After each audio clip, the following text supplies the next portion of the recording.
अच्छा, और इस वाले में तो अगर उसको पूरा ना किया तो उसमें 5,000 का जुर्माना भी है। ओह अच्छा। हेलो। मतलब जी काशिफा, क्या हाल है आपके? बिल्कुल ठीक। ओह ओह इलियासिफ, अब इन कॉन्ट्रैक्ट्स को प्लीज़ बंद कर दें। काशिफा, तो ये ये सर में दर्द करते हैं। नहीं, ये पढ़ने बहुत ज़रूरी हैं। अगर ये हम नहीं पढ़ते तो बहुत सारी चीज़ें मिस कर सकते हैं, और सारे कॉन्ट्रैक्ट्स ऐसे ही होते हैं, आपको पढ़ने पड़ते हैं पूरे। सारे कॉन्ट्रैक्ट या अहद ऐसे नहीं होते इलियासिफ। जो अहद खुदावंद हमारे साथ करते हैं वो तो मोहब्बत से भरे हैं, उस तरह के थोड़ी हैं जो हमें डराते हैं। लेकिन अगर आप अहद का मतलब देखें या कॉन्ट्रैक्ट का मतलब देखें तो मुआहदा होता है या एग्रीमेंट होती है। और याद रखें कि इन एग्रीमेंट की पासदारी करना जो है वो हमारे लिए बहुत ज़रूरी है। और अगर हम ऐसा नहीं करते तो इन सब के साथ कुछ ना कुछ नतीजा जो है वो जुड़ा होता है। अगर खुदावंद के अहद देखें तो उनके साथ भी कोई ना कोई नतीजा जुड़ा हुआ था, और इसके साथ 5,000 का जुर्माना जुड़ा हुआ है। ये तो आपकी बात बिल्कुल ठीक है इलियासिफ कि पुराने अहदनामे में जो खुदावंद ने अहद किए थे उसके साथ नताइज भी थे। और कलाम मुक़द्दस में से मैं आपको ये पढ़ के बताती हूँ। पैदाइश 12 बाब और उसकी पहली 3 आयात मेरे साथ ज़रा निकालें। आपने मुझे याद करा दिया है तो अब ये हवाला मैं आपके साथ ज़रूर पढ़ना चाहूँगी। पैदाइश 12 बाब और उसकी पहली 3 आयात। और खुदावंद ने इब्राहिम से कहा कि तू अपने वतन और अपने नातेदारों के बीच से और अपने बाप के घर से निकल कर उस मुल्क में जा जो मैं तुझे दिखाऊंगा, और मैं तुझे एक बड़ी कौम बनाऊंगा और बरकत दूंगा और तेरा नाम सरफराज करूंगा, सो तू बाइस बरकत हो। जो तुझे मुबारक कहें उनको मैं बरकत दूंगा, और जो तुझ पर लानत करे उस पर मैं लानत करूंगा, और ज़मीन के सब कबीले तेरे वसीला से बरकत पाएंगे। काशिफा, यहाँ हमने देखा कि इस हवाले में भी हम देखते हैं कि उस कॉन्ट्रैक्ट का, उस अहद का जो खुदा ने इब्राहिम के साथ किया था, कुछ नतीजे थे। और हम देखते हैं कि खुदा बरकत पे बरकत जो है वो इब्राहिम को दे रहा था। और हम जब देखते हैं आगे चल के कि इब्राहिम जैसे जैसे वफ़ादारी में और ईमान में खुदा के साथ बढ़ता चला गया, उसका नतीजा क्या देखते हैं उस अहद का?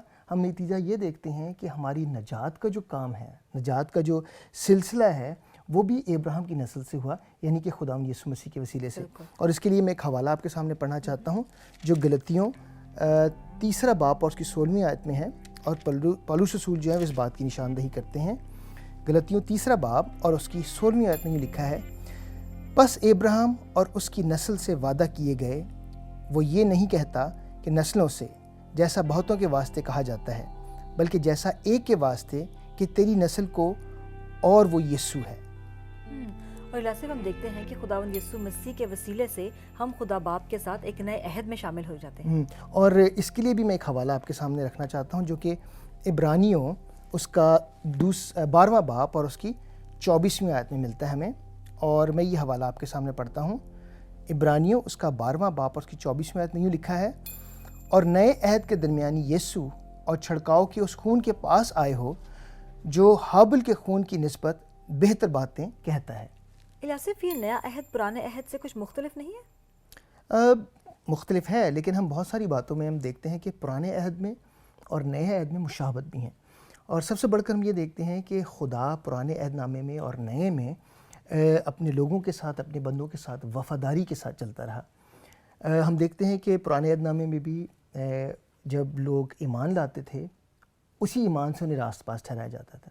और नए अहदनामे में भी हम खुदा की वफ़ादारी इस तरह देखते हैं कि जो लोग खुदावंद यीशु मसीह के नाम पर ईमान लाते हैं वो शिफा पाते हैं, और उन्हें खुदावंद जो है वो रास्तबाज ठहराता है। और ये सिर्फ उसी वक्त हो सकता है जब हम अपनी ज़िंदगियों में खुदावंद यीशु मसीह को शख्सी तौर पर कबूल करते हैं, उस पर ईमान लाते हैं, और फिर खुदा का फ़ज़ल हम पर ठहरता है। ये तो बिल्कुल दुरुस्त बात है इलियासिफ कि पुराने अहदनामे का और नए अहदनामे का खुदावंद, हमारा खुदा ला तब्दील खुदा है। और मलाकी की किताब में से मैं एक हवाला आपके साथ इस हवाले से पढ़ना चाहूँगी जो कि मलाकी 3 बाब और उसकी 6ठी आयत का बल्कि 6ठी आयत पढ़ती हूँ। क्योंकि मैं खुदावंद ला तब्दील हूँ, इसलिए आए बनी याकूब तुम नेस्त नहीं हुए। और इसके साथ ही मैं गिनती में एक हवाला आपके सामने रखना चाहता हूँ जो 23 बाब और उसकी 19वीं आयत में है। और खुदावंद यहाँ फरमाते हैं कि खुदा इंसान नहीं जो झूठ बोले, और ना आदमजाद है जो अपना इरादा बदले। इलियासिफ, ज़ाहिर है कि खुदावंद खुदा है और वो कभी भी हमारे साथ बेवफा नहीं होता, बल्कि मसला हमारी ज़िंदगियों में ही होता है क्योंकि हम अपनी कुव्वत से खुदावंद के साथ किए हुए अहद पे पूरे नहीं उतरते और बेवफा हो जाते हैं। اور اسی عہد کو قائم رکھنے کے لیے خداوند نے ہمارے لیے ایک مددگار بھیجا ہے، اور وہ کون ہے؟ روح القدس، جو ہمیں سکھاتا ہے، بتاتا ہے، ہماری مدد کرتا ہے کہ ہم خدا کے ساتھ جو عہد باندھا گیا ہے اسے جو ہے وہ قائم رکھ سکیں۔ اور اس کے لیے میں ایک حوالہ آپ کے سامنے پڑھوں گا جو کہ یوحنا اس کا 14واں باب اور اس کی 26ویں آیت میں ملتا ہے، اور اس میں یوں لکھا ہے، لیکن مددگار یعنی روح القدس جسے باپ میرے نام سے بھیجے گا وہی تمہیں سب باتیں سکھائے گا اور جو کچھ میں نے تم سے کہا ہے وہ تمہیں یاد دلائے گا۔ تو روح القدس جو ہے وہ نیا جو عہد ہم نے خداوند کے ساتھ باندھا ہے اسے قائم رکھنے کے لیے ہمیں بہت ساری باتیں سکھائے گا اور ہمیں یاد دلائے گا تاکہ ہم اپنی زندگیوں کو خداوند کے ساتھ گزار سکیں۔ الیاصف، ہم دیکھتے ہیں کہ پرانے عہد نامے میں عہد پر قائم نہ رہنے کا جو نتیجہ تھا وہ موت تھی، اور خدا نے وہ موت اپنے بیٹے ہمارے خداوند یسوع مسیح پر ڈال دی تاکہ ہم اس کے ساتھ ایک نئے عہد میں شامل ہو سکیں۔ اور اس کا حوالہ ہمیں کلام مقدس میں ملتا ہے افسیوں 2 باب اور اس کی 8ویں اور 9ویں آیت میں۔ یہ بڑا مشہور اور خوبصورت حوالہ ہے، اس کو میں آپ کے ساتھ پڑھتی ہوں۔ افسیوں 2 باب اور اس کی 8ویں اور 9ویں آیت، کیونکہ تم کو ایمان کے وسیلے فضل ہی سے نجات ملی ہے، اور یہ تمہاری طرف سے نہیں، خدا کی بخشش ہے، اور نہ اعمال کے سبب سے، تاکہ کوئی فخر نہ کرے۔ کاشفہ، افسوس کی بات یہ ہے کہ خدا کے نجات کا انتظام ہمارے پاس ہے، ہمیں ایمان لے کے آنا ہے خدا یسوع مسیح پر، خدا کا فضل جو ہے وہ ہم پر ٹھہرا ہوا ہے، لیکن جیسے میں نے پہلے کہا کہ افسوس کی بات یہ ہے کہ اس نجات کے انتظام کے باوجود لوگ خداوند کے پاس نہیں آتے، خداوند کے اس صلیب کو جو ہے وہ رد کرتے ہیں، خداوند کے اس پیغام کو رد کرتے ہیں، اور پھر اس نئے عہد میں جو خداوند اپنے بیٹے ہمارے خداوند یسوع مسیح کے خون کے وسیلے سے ہمارے ساتھ باندھنا چاہتا ہے اس میں داخل نہیں ہوتے۔ اور ہم دیکھتے ہیں کہ خداوند کے ساتھ جو نئے عہد میں شامل ہوتے ہیں ان کے لیے خداوند کے کچھ وعدے بھی ہیں، اور وہ ہمیں ملتے ہیں یوحنا کی انجیل اس کے 10ویں باب کی 28ویں اور 29ویں آیت میں۔ یوحنا کی انجیل اس کا 10واں باب اور اس کی 28ویں اور 29ویں آیت میں آپ کے ساتھ پڑھتی ہوں۔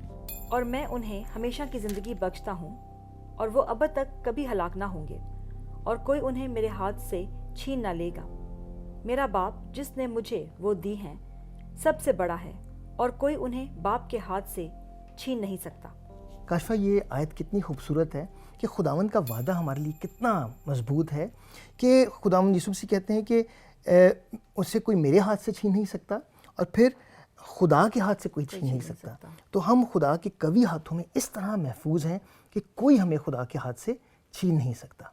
واو الیاصف، اب دیکھیں کہ یہ عہد اور یہ کانٹریکٹس کتنے خوبصورت ہیں، تو کیوں نہ ہم ان ساری باتوں کا اعادہ کریں۔ ضرور۔ جبکہ عہد کو شرعی بندشی سمجھا جاتا ہے، ضروری نہیں کہ وہ بے معنی اور بے حس ہوں۔ خدا اور اس کے لوگوں کے درمیان عہد اس کے لوگوں کے لیے اس کی عظیم محبت کا اظہار ہے۔ نیا عہد جس پر خداوند یسوع مسیح کے خون کی مہر ہے، خدا کی وفاداری کی بہترین مثال ہے۔ خداوند یسوع مسیح کے بڑے کام کے وسیلے یہ عہد ہماری تمام ضرورتوں کو پورا کرتا ہے۔ جب ہم مسیح کے ساتھ عہد کرتے ہیں تو اس سے کوئی ہمیں چھین نہیں سکتا۔ اچھا، میں یہ کانٹریکٹ پڑھ کر ختم کر لوں۔ الیاصف پلیز اب تو یہ کانٹریکٹ چھوڑ دیں۔ ارے کاشفہ، اس کو پڑھنا ضروری ہے، کیونکہ اگر ہم نہیں پڑھتے تو 5000 کا جرمانہ ہے اس کے اوپر، اور یہ تو پراپرٹی کے کانٹریکٹس ہیں۔ آج کل تو لوگ اپنی شادی کے کانٹریکٹس بنواتے ہیں، لیکن ہم نے ایسا نہیں کیا کیونکہ ہم ایک دوسرے کو پیار کرتے ہیں، ہم خداوند کے لوگ ہیں۔ کیا خیال ہے؟ بالکل۔